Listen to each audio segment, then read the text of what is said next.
The message came at 347 hours, Earth Standard Time. Every screen across human space lit up with the same terrifying image. A massive alien warship. Its hull covered in strange symbols that seemed to move and shift in the light. The creature speaking was unlike anything humans had ever seen. Its skin was dark purple, almost black, with eyes that glowed like dying stars. When it spoke, its voice carried the weight of worlds. Primitive species of Sol 3, the alien said, each word carefully chosen to show its contempt. I am Supreme War Marshal Vexthul of the Zethkari hegemony.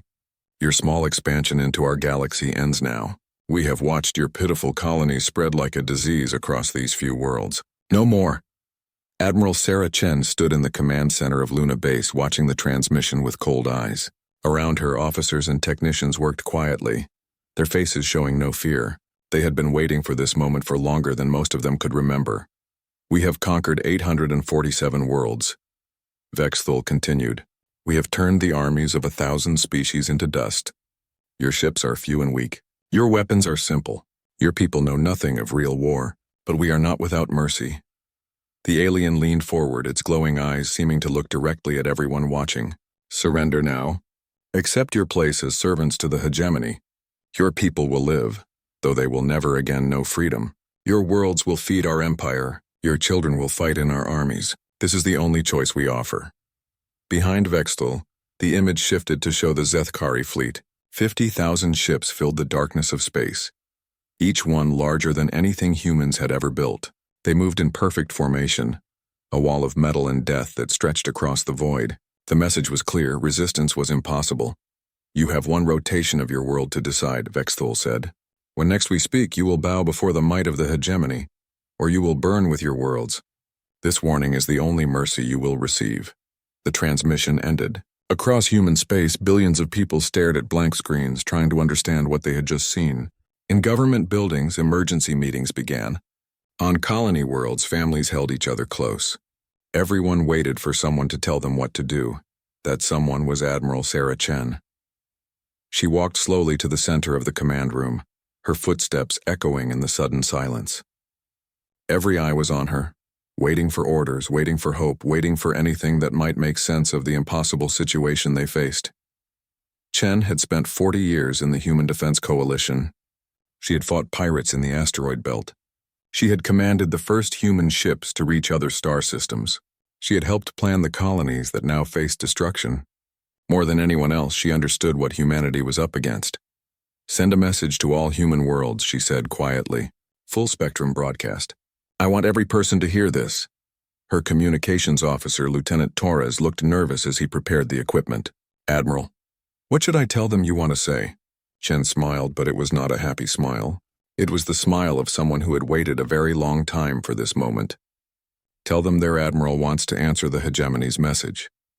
The recording equipment came online. Throughout human space, the emergency broadcast signal went out. On Earth, people stopped what they were doing to listen.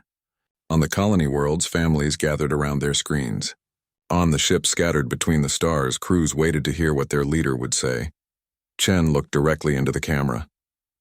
Behind her, the command center of Luna Base hummed with quiet activity. Officers worked at their stations, but she could feel their attention on her words. People of Earth and all human worlds, she began, her voice calm and strong. You have heard the demands of the Zethkari hegemony.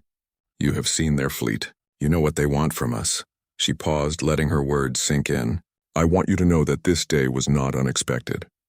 The governments of our worlds have prepared for this possibility. Our military has trained for this moment. Our scientists have worked toward this goal. We are not the helpless species the hegemony believes us to be. On Earth, President Martinez watched the broadcast from his secure bunker beneath the Capitol. Around him, his advisors and generals waited to see what the admiral would say next. They knew she was not supposed to speak for all humanity, but they also knew she was the only person who truly understood what was coming. The hegemony offers us slavery or death, Chen continued. They believe these are the only choices because these are the only choices they have ever given. 800 worlds have fallen before them. Countless species have knelt or died. They expect us to do the same. Her smile grew colder. They are wrong. In the fleet approaching human space, Supreme War Marshal Vexthul watched the broadcast with amusement. The human female looked calm, but that meant nothing. He had seen brave faces before, on the leaders of worlds that now served the hegemony. Fear always came later, when the shooting started. "We received your message, War Marshal Vexthul," Chen said, and for a moment it seemed as if she was speaking directly to him. "We understand your demands. We have considered your threats. And now we give you our answer." The camera moved closer, focusing on her eyes. They were dark brown, almost black, and they held no fear at all. "One warning was all we have," she said slowly, making sure every word was clear. "We are prepared for what you bring." The transmission ended. Across human space, people looked at each other with new expressions. Fear was still there, but something else had joined it. Hope, maybe, or determination. The Admiral had not sounded like someone preparing to surrender. In his command ship, Vexthul stared at the blank screen where the human's face had been. Her words echoed in his mind. "One warning was all we have. We are prepared for what you bring." What did that mean? Was it some kind of threat? The humans had perhaps 200 ships, if their intelligence was correct. The hegemony fleet numbered 50,000. The humans had basic weapons, simple armor, slow engines. The hegemony had conquered the galaxy with technology beyond their understanding. "War Marshal," his aide said carefully. The human response was unusual. Vexthul nodded slowly. In 3,000 years of expansion, no species had ever responded to the hegemony's ultimatum with such calm confidence. Usually there were desperate pleas for mercy, or wild threats, or simple silence. Never this quiet certainty.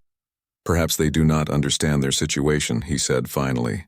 "When we arrive at their worlds, they will learn the truth. Ready the fleet for final approach. We will show them what happens to species that refuse the hegemony's mercy." But even as he gave the orders, Vexthul found himself thinking about the human admiral's words. "We are prepared for what you bring." What could such a primitive species possibly be prepared for? What could they know about war that the hegemony did not? The fleet moved forward toward the small blue world at the center of human space. Behind them, the darkness of conquered space stretched to the galactic core. Ahead, the unknown waited. For the first time in centuries, War Marshal Vexthul felt something he had almost forgotten. He felt curious about what would happen next. The Zethkari fleet entered the outer edge of the Sol system like a storm of metal and death. 50,000 ships spread across space in perfect formation, their hulls gleaming under the distant light of Earth's sun. Supreme War Marshal Vexthul stood on the bridge of his flagship, watching the scanner displays with satisfaction. "Report," he commanded. "Human fleet detected." "War Marshal," his tactical officer replied. 237 vessels, holding position near the ice world they call Pluto. They appear to be waiting for us." Vexthul studied the readings. The human ships were arranged in neat lines like soldiers on parade. They showed no signs of movement, no attempt to flee or scatter. It was strange behavior, but not unprecedented. Some species preferred to die fighting rather than running. "Are they transmitting any messages?" he asked Negative War Marshal. "Complete communication silence. That was odd. Usually when the hegemony arrived at a new world, there were desperate last-minute attempts at negotiation. Pleas for mercy, offers of tribute, anything to delay the inevitable. The humans seemed content to wait. "Very well," Vexthul said. "Signal the fleet." Standard engagement formation. "We will destroy their ships quickly, then move to secure their worlds." The hegemony fleet began to change shape, reorganizing from travel formation to battle array. It was a sight that had terrified countless species across the galaxy. Thousands of ships moving as one, their weapons charging, their shields glowing with deadly energy. On the bridge of her command ship, Admiral Chen watched the alien fleet through her view screen. Around her, her officers worked calmly at their stations. There was no panic, no fear. They had trained for this moment for decades. "Enemy fleet is assuming attack formation," reported Commander Park, her tactical officer. "Estimated time to weapons range, 47 minutes. "Any change in their approach vector?" Chen asked. "Negative, Admiral. They're coming straight at us, just as predicted." Chen nodded. Everything was proceeding exactly as the simulations had shown. The Zethkari were following their standard doctrine. The same tactics they had used to conquer hundreds of worlds. Predictable. That was their greatest weakness, though they didn't know it yet. "Signal the fleet," she said. "Execute Protocol 7. Across the human formation, ships began to respond. But something was wrong with what the Zethkari sensors were showing. The human vessels weren't powering up their weapons or adjusting their shields. Instead, they seemed to be shutting down. "War Marshal," the hegemony tactical officer said, confusion clear in his voice. "The human ships are going dark, power signatures dropping across their entire fleet." Vexthol frowned. Were they surrendering? But if so, why hadn't they transmitted a message of defeat? And why maintain their battle formation? "Continue approach," he ordered. "Maintain scanner locks on all targets." The minutes passed slowly. The hegemony fleet drew closer to the human ships, weapons ready, crews prepared for battle, but the humans did nothing. They hung in space like dead metal, showing no signs of life or activity. "Something is wrong," muttered Commander Vexthol's second in command. "No species behaves this way. They should be fighting or running." "Perhaps their courage has failed them," Vexthol replied, but he didn't sound convinced. The human admiral's words kept echoing in his mind. "We are prepared for what you bring." "Weapons range in 30 seconds, the tactical officer announced. "Target the largest human vessels first," Vexthol ordered. "Once we destroy their command ships, the rest will surrender or scatter." But as the hegemony weapons prepared to fire, something impossible happened. The space around the human fleet began to shimmer and twist like looking through water. Scanner readings became confused, showing multiple images of the same ships. "Report," Vexthol snapped. "Unknown energy interference, War Marshal. Our targeting systems are having difficulty maintaining locks. The human ships appear to be shifting position, but our visual confirms they haven't moved." On her command bridge, Admiral Chen smiled. Around her, the displays showed the true situation. The Zethkari were trying to target ships that weren't really there. The vessels they could see were advanced holographic projections, empty shells operated by artificial intelligence. The real human fleet was elsewhere entirely. "Phase 1 complete," Commander Park reported. "Enemy fleet is fully committed to their attack approach." "Begin Phase 2, Chen ordered. Throughout the Sol system, reality began to change. Space itself seemed to bend and fold as humanity's most carefully guarded secret revealed itself. The human ships the Zethkari had been tracking weren't just decoys, they were anchors, holding open doorways to parallel dimensions. Vexthol watched in growing alarm as his scanner displays showed impossible readings. New ships were appearing from nowhere, emerging from what looked like tiers in space itself. But these weren't the primitive vessels his intelligence had described. These ships were sleek and strange, their hulls seeming to flow like liquid metal. "What is this?" he whispered. The answer came not from his officers, but from a transmission that cut through all hegemony communications. Admiral Chen's face appeared on every screen in the alien fleet. "War Marshal Vexthol," she said calmly. "You're probably wondering what you're seeing. Allow me to explain. Those ships you've been tracking for the past hour aren't real. They're very sophisticated decoys designed to make you think you understood what you were facing."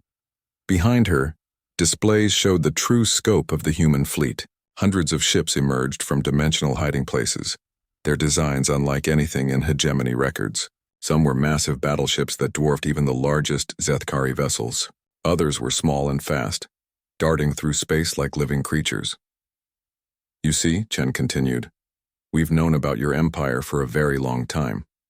We've studied your tactics, your technology, your methods. We know how you fight because you always fight the same way. You rely on overwhelming force and superior numbers. It's worked well for you, hasn't it?" Vexthol's ships began to fire, their weapons seeking targets among the new human fleet. But something was wrong.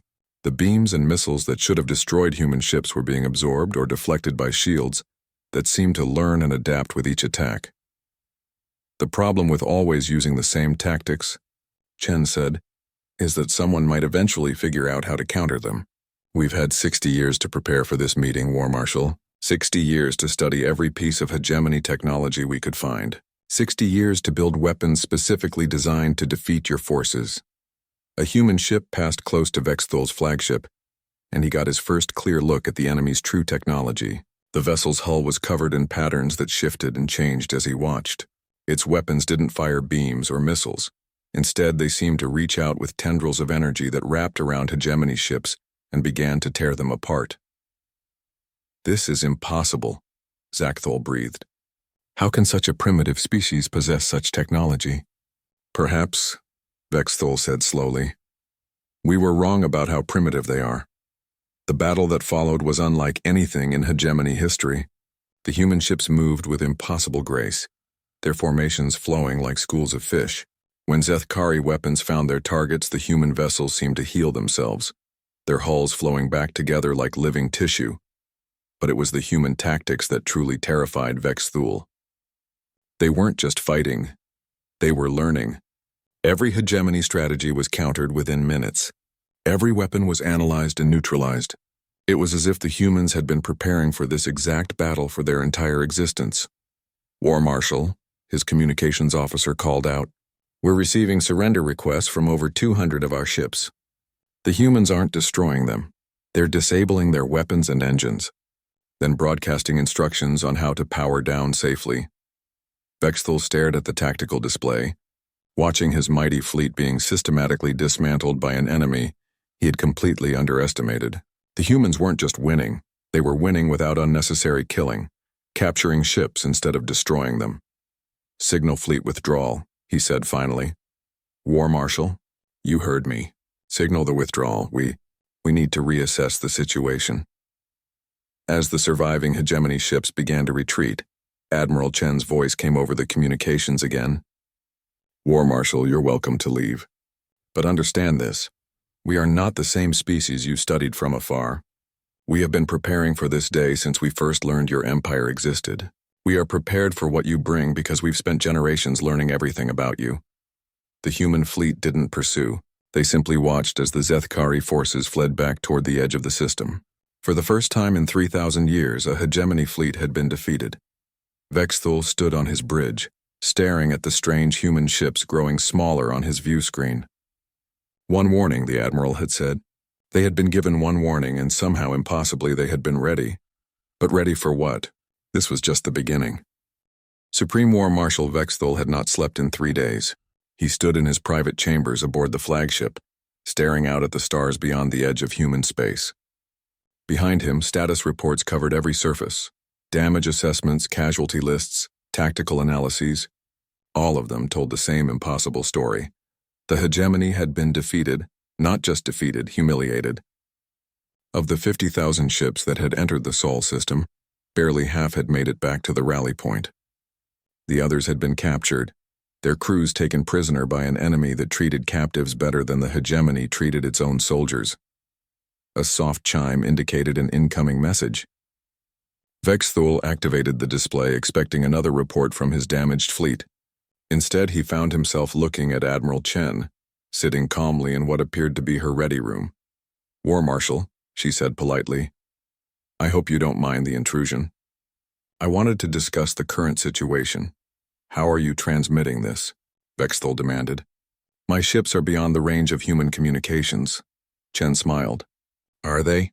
War Marshal, I think you're still not understanding what you're dealing with. Range is a concept that applies to primitive communication systems. We stopped being primitive some time ago." The Zethkari commander felt a chill run through him. If the humans could transmit across impossible distances, what else could they do? "What do you want?" he asked. "To show you something," Chen replied. "Computer, display tactical analysis Zeta 7. The air in Vexthul's chamber filled with holographic displays showing detailed schematics of hegemony ships, weapons, and battle formations. But these weren't current intelligence reports. The data timestamps showed they had been compiled over decades, some files dating back over 60 years. "We've been watching you for a very long time," Chen explained. "Every battle you've fought, every world you've conquered, every new weapon you've developed. We know your tactics better than your own officers do. We know your technology better than your engineers." Vexthul studied the displays with growing horror. The files contained technical details that should have been impossible for outsiders to obtain.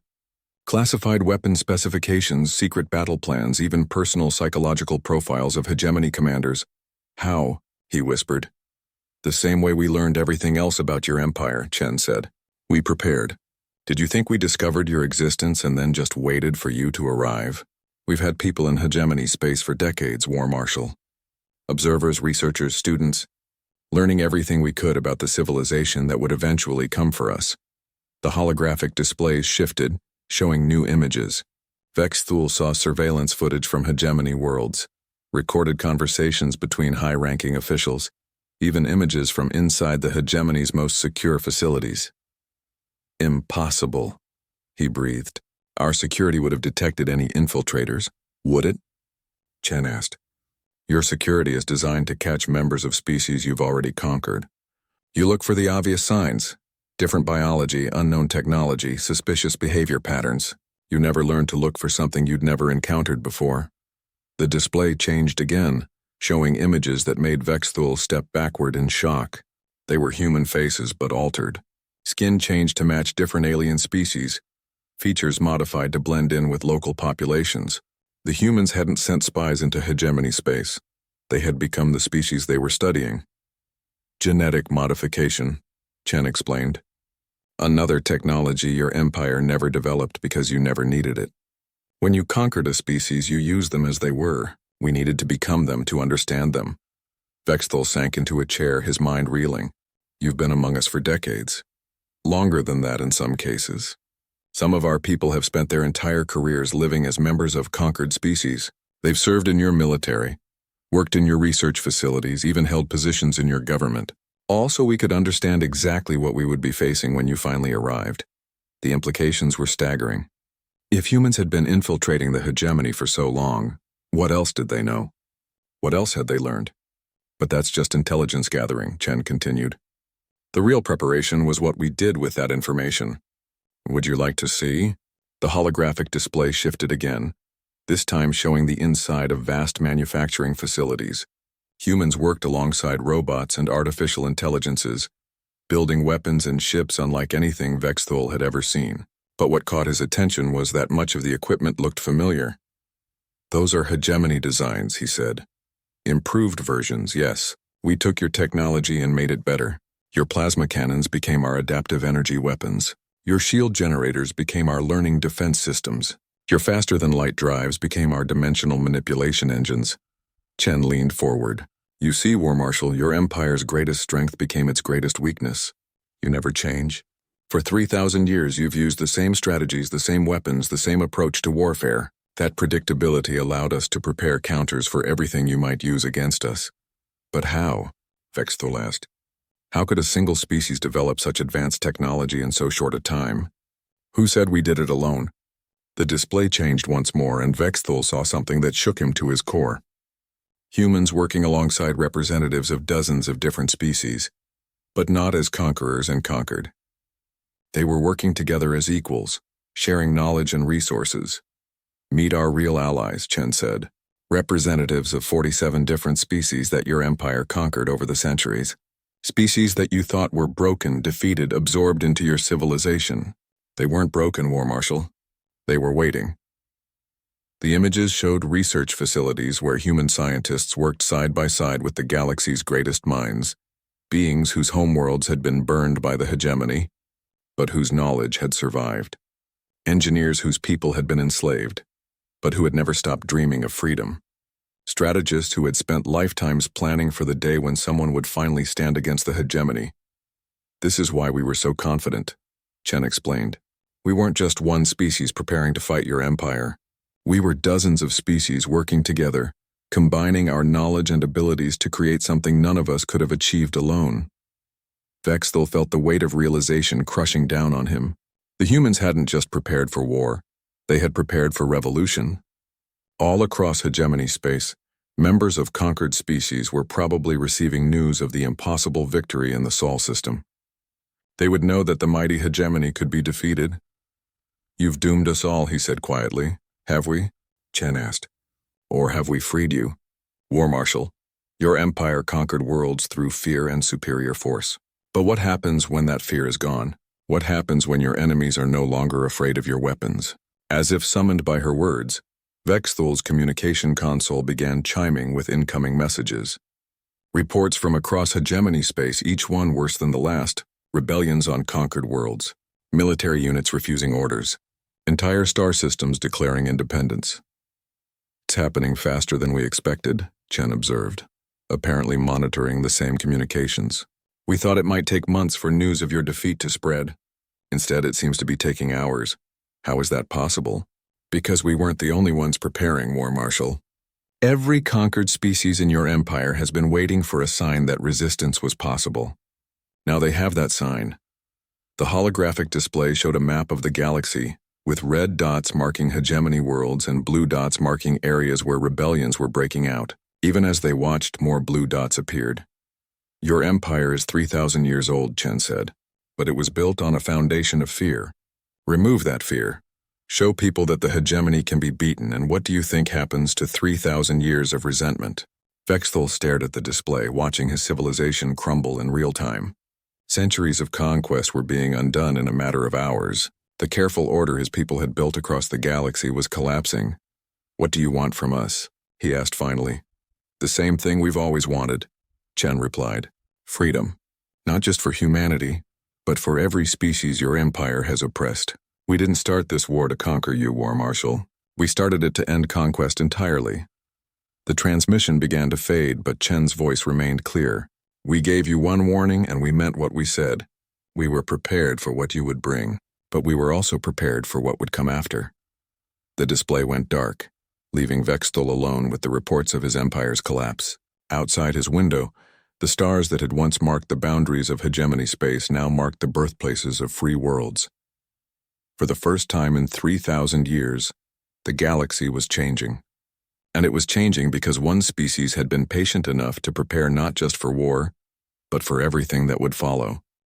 The rebellion spread like wildfire across the galaxy.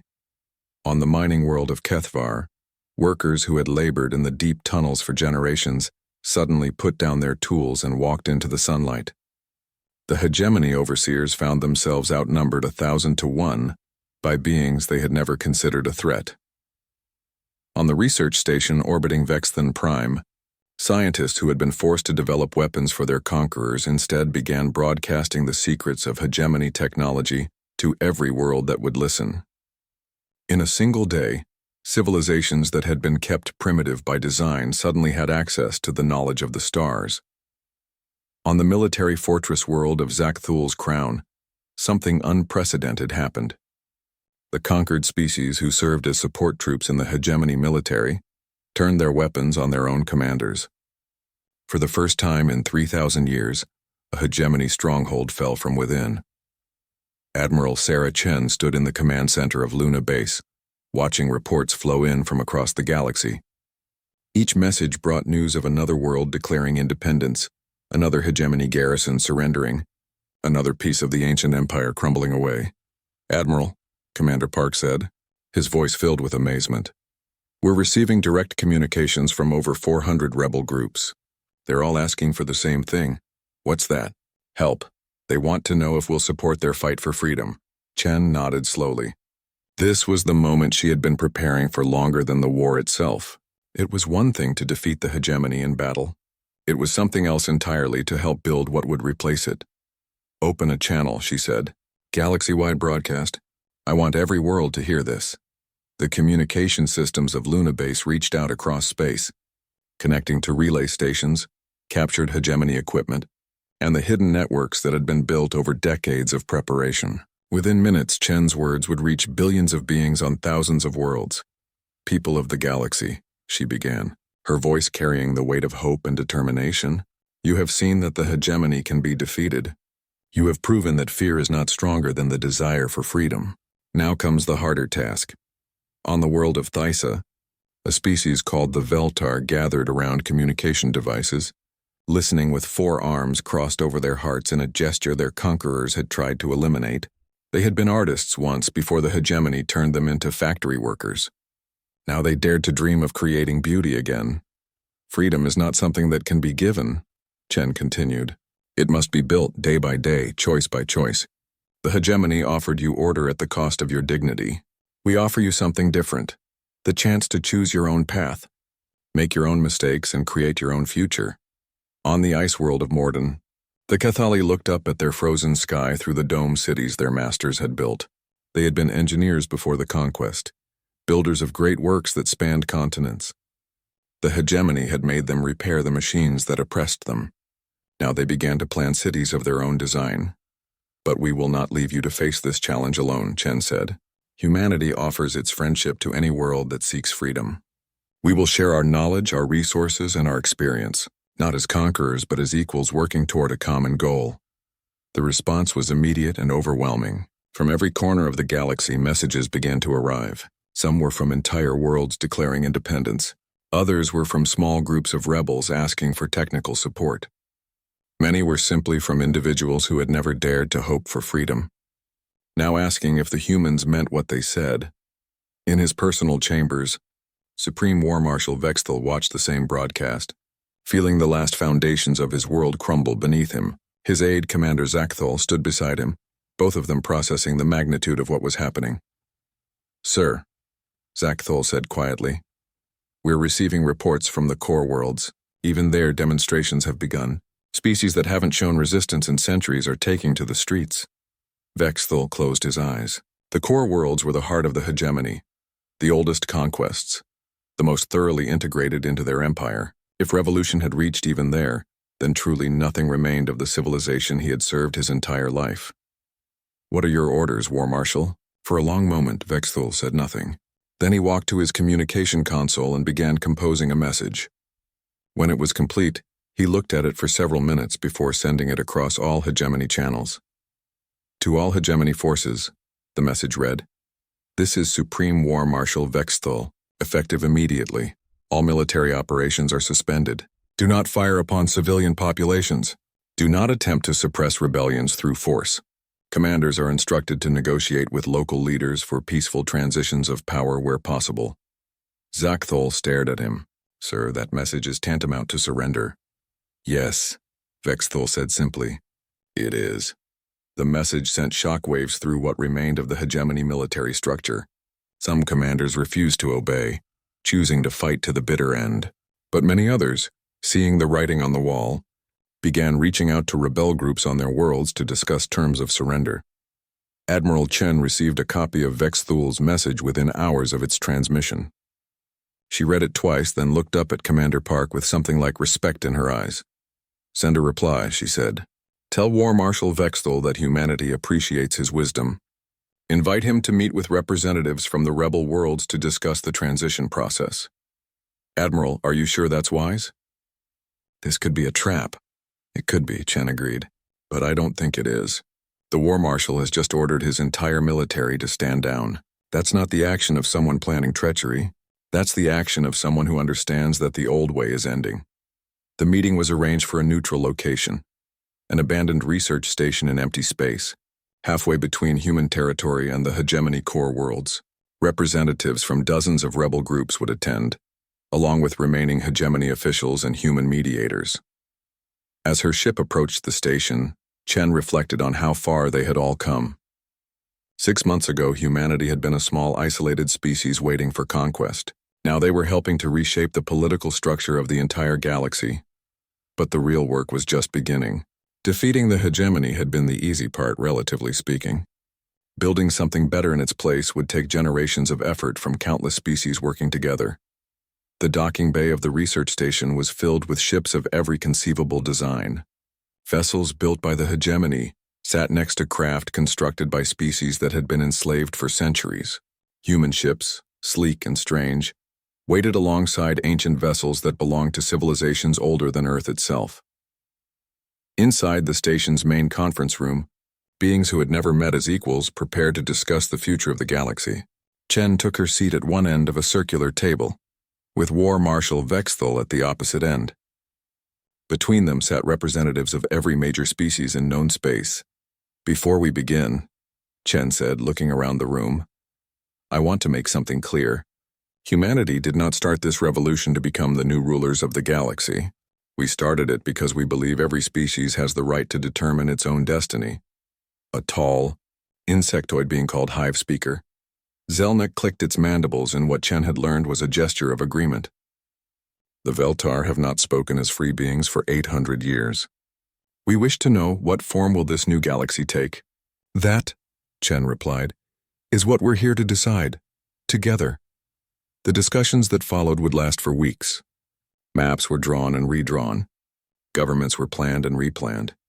But through it all, one principle remained constant. No single species would dominate the others. What emerged was something unprecedented in galactic history. Not an empire based on conquest, but a confederation built on cooperation. The Charter of Free Worlds, as it came to be called, guaranteed the independence of every member species while providing a framework for mutual aid and shared defense. As the meetings concluded, War Marshal Vexthul approached Admiral Chen privately. His proud bearing was gone, replaced by something like humility. "Admiral," he said, "I must ask you something that has been troubling me. When you said you had one warning and were prepared for what we would bring, did you truly foresee all of this?" Chen considered the question carefully. "War Marshal, we prepared for war with your empire, but we also prepared for what would happen after that war ended. We knew that defeating you would only be the beginning. The real challenge was always going to be building something better. And you believe you have done that?" Chen looked out through the station's observation windows at the diverse fleet of ships preparing to return to their home worlds, not as subjects of a galactic empire, but as citizens of a galaxy where freedom was more than just a dream. "I believe," she said, "that we've made a good start." 10 years had passed since the fall of the hegemony. Former War Marshal Vexthul walked slowly through the gardens of New Kethvar, watching the alien sunrise paint the sky in shades of purple and gold. The world had been a mining colony once, its surface scarred by the industrial needs of the empire he had served. Now it was something else entirely, a place where different species lived and worked together, where the children of former enemies played in parks built over old strip mines. He paused beside a fountain where water danced in patterns that defied the local gravity. The technology was human in origin, but the artistic design was purely Veltar. It was one of thousands of small examples of how the galaxy had changed, how cooperation had replaced conquest as the driving force of civilization. "Beautiful morning, isn't it?" Vexthul turned to see Admiral Chen approaching along one of the garden paths. She was older now, her hair showing streaks of gray, but her eyes still held the same quiet confidence he remembered from their first meeting.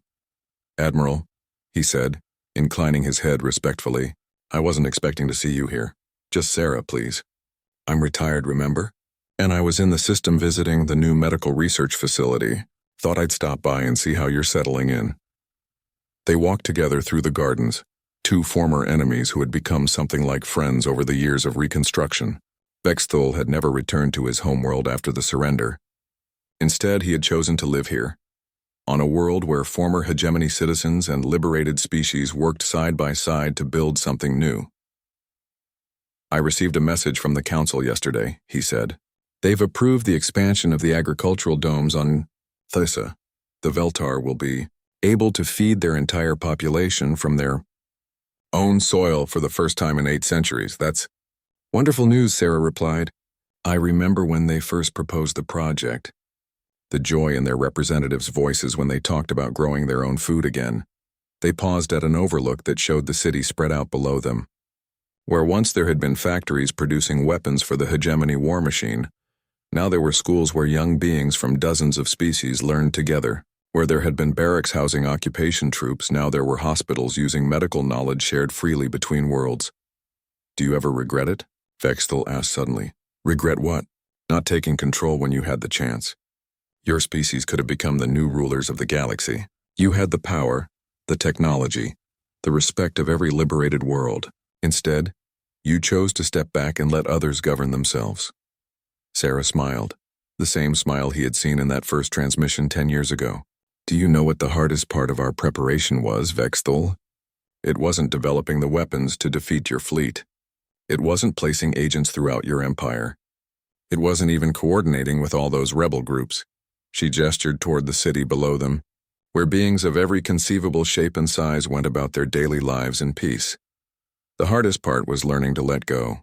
Every species that gains power wants to keep it, to use it to shape the galaxy according to their vision. We had to teach ourselves that true strength comes from empowering others, not controlling them. A group of children ran past them on the path, their laughter echoing off the garden walls. Vexthul recognized several species among them, his own peoples, children playing games with young Veltar and humans, and beings from worlds whose names he was still learning to pronounce. "The council meeting next month," he said. "They're going to discuss the Outer Rim territories. There are reports of new species being discovered, civilizations that have never encountered galactic-level technology. I heard." "What's the current thinking?" Some want to make contact immediately, to offer them membership in the Confederation. Others think we should wait, let them develop naturally until they're ready. Sarah nodded thoughtfully. What do you think? I think, Bexthal said slowly, that we should be very careful. Contact with a more advanced civilization can be traumatic, even when it comes with good intentions. We should approach them slowly, carefully, and only when they show they're ready for it. That's wise, is it? 10 years ago, I would have said such caution was weakness. The hegemony way was to contact new species immediately, to integrate them into the empire before they could develop defenses. Speed was everything. And how did that work out? Sarah asked gently. Bexthal laughed, a sound that would have been impossible when he still wore the uniform of the hegemony military. Not well, as it turned out. We created an empire based on fear and resentment. It took 3,000 years to build and less than a year to collapse. They continued walking, passing memorials to the war and monuments to the peace that followed. Each told a story of transformation, of species that had rediscovered their heritage and worlds that had healed from centuries of oppression. Do you know what I learned from studying your people? Sarah asked. The thing that convinced us we could win? What? You never changed. For 3,000 years, the hegemony used the same tactics, the same approach, the same philosophy. That consistency was your strength, but it was also your weakness. You became predictable. She stopped beside a small plaque set into the garden wall. It bore inscriptions in dozens of languages, all saying the same thing. In memory of all those who died dreaming of freedom. We knew that if we could just find a way to break the pattern once, to show that the hegemony could be defeated, everything would change. One victory would prove that your empire wasn't invincible. And once that fear was gone, the rest was inevitable. Bexthal finished. Yes, I understand that now. Fear was all that held the empire together. Remove the fear and 3,000 years of resentment did the rest. But that wasn't the end goal, Sarah said. Destroying the hegemony was just the first step. The real goal was always what came after. As if summoned by her words, a soft chime indicated an incoming message. Sarah activated her personal communicator and smiled at whatever she saw there. Good news? Bexthal asked. The best. The Research Consortium on Velthar has just announced a breakthrough in consciousness transfer technology. They think they've found a way to preserve the memories and experiences of elderly beings, to create a living library of knowledge that can be passed down to future generations. Remarkable. A few years ago, such research would have been forbidden under hegemony law. Personal consciousness was considered too dangerous to study. Because personal consciousness leads to personal choice, Sarah observed. And personal choice leads to questions about why some beings should rule over others. They walked on through the gardens as the morning grew warmer. Around them, the city continued its daily rhythm of life and growth. Former enemies working together, old wounds healing, new dreams taking shape. Sarah, Bexthal said eventually, I have a confession to make. Oh? That day when you transmitted your reply to our ultimatum, when you said you were prepared for what we would bring, I thought you were bluffing. I thought you were trying to buy time or boost your people's morale before the inevitable defeat. And now? Now I understand that you weren't talking about being prepared for war at all. You were prepared for everything that would come after the war. You were prepared for victory, for responsibility, for the choice between becoming conquerors yourselves or helping others find their own paths to freedom. Sarah stopped walking and turned to face him directly. Do you know what I was really prepared for, Bexthal? What? This conversation. This moment, 10 years later, when a former war marshal of the hegemony would understand that true strength comes not from the power to destroy, but from the wisdom to choose not to use that power. They stood together in comfortable silence, looking out over a city that represented everything both their peoples had learned about cooperation and coexistence. In the distance, ships from dozens of worlds came and went, carrying trade goods, students, artists, and dreams between the stars. The children growing up now, Bexthal said, they'll never know what it was like to live in a galaxy ruled by fear. To them, cooperation between species will seem natural, inevitable. That's the real victory, Sarah agreed. Not the battles we won, but the battles our children will never have to fight. As they walked back toward the city, Bexthal reflected on the strange turns his life had taken. He had been born into an empire that claimed to rule forever, had served it faithfully for decades, and had watched it crumble in a matter of months. But from that collapse had come something better, A galaxy where species competed in art and science rather than warfare, where differences were celebrated rather than eliminated. One warning, he said suddenly, remembering that first message. You said you had one warning and you were prepared for what we would bring. Yes, but we brought war, oppression, the threat of extinction. How could anyone be prepared for that? Sarah smiled one last time as they reached the edge of the gardens. We weren't prepared for what you brought, Vexthal. We were prepared for what you brought out in us. The determination to resist, the courage to fight for our beliefs, the wisdom to build something better when the fighting was done. She paused, looking back at the gardens where former enemies had become friends, where children played games their grandparents could never have imagined. That's what we were truly prepared for, the discovery of who we could become when everything we cared about was threatened. And in the end, that was enough. As the alien sun climbed higher in the sky, two old warriors walked together into a city built on hope, carrying with them the knowledge that sometimes the greatest victory is not in winning the war, but in having the wisdom to choose what kind of peace will follow.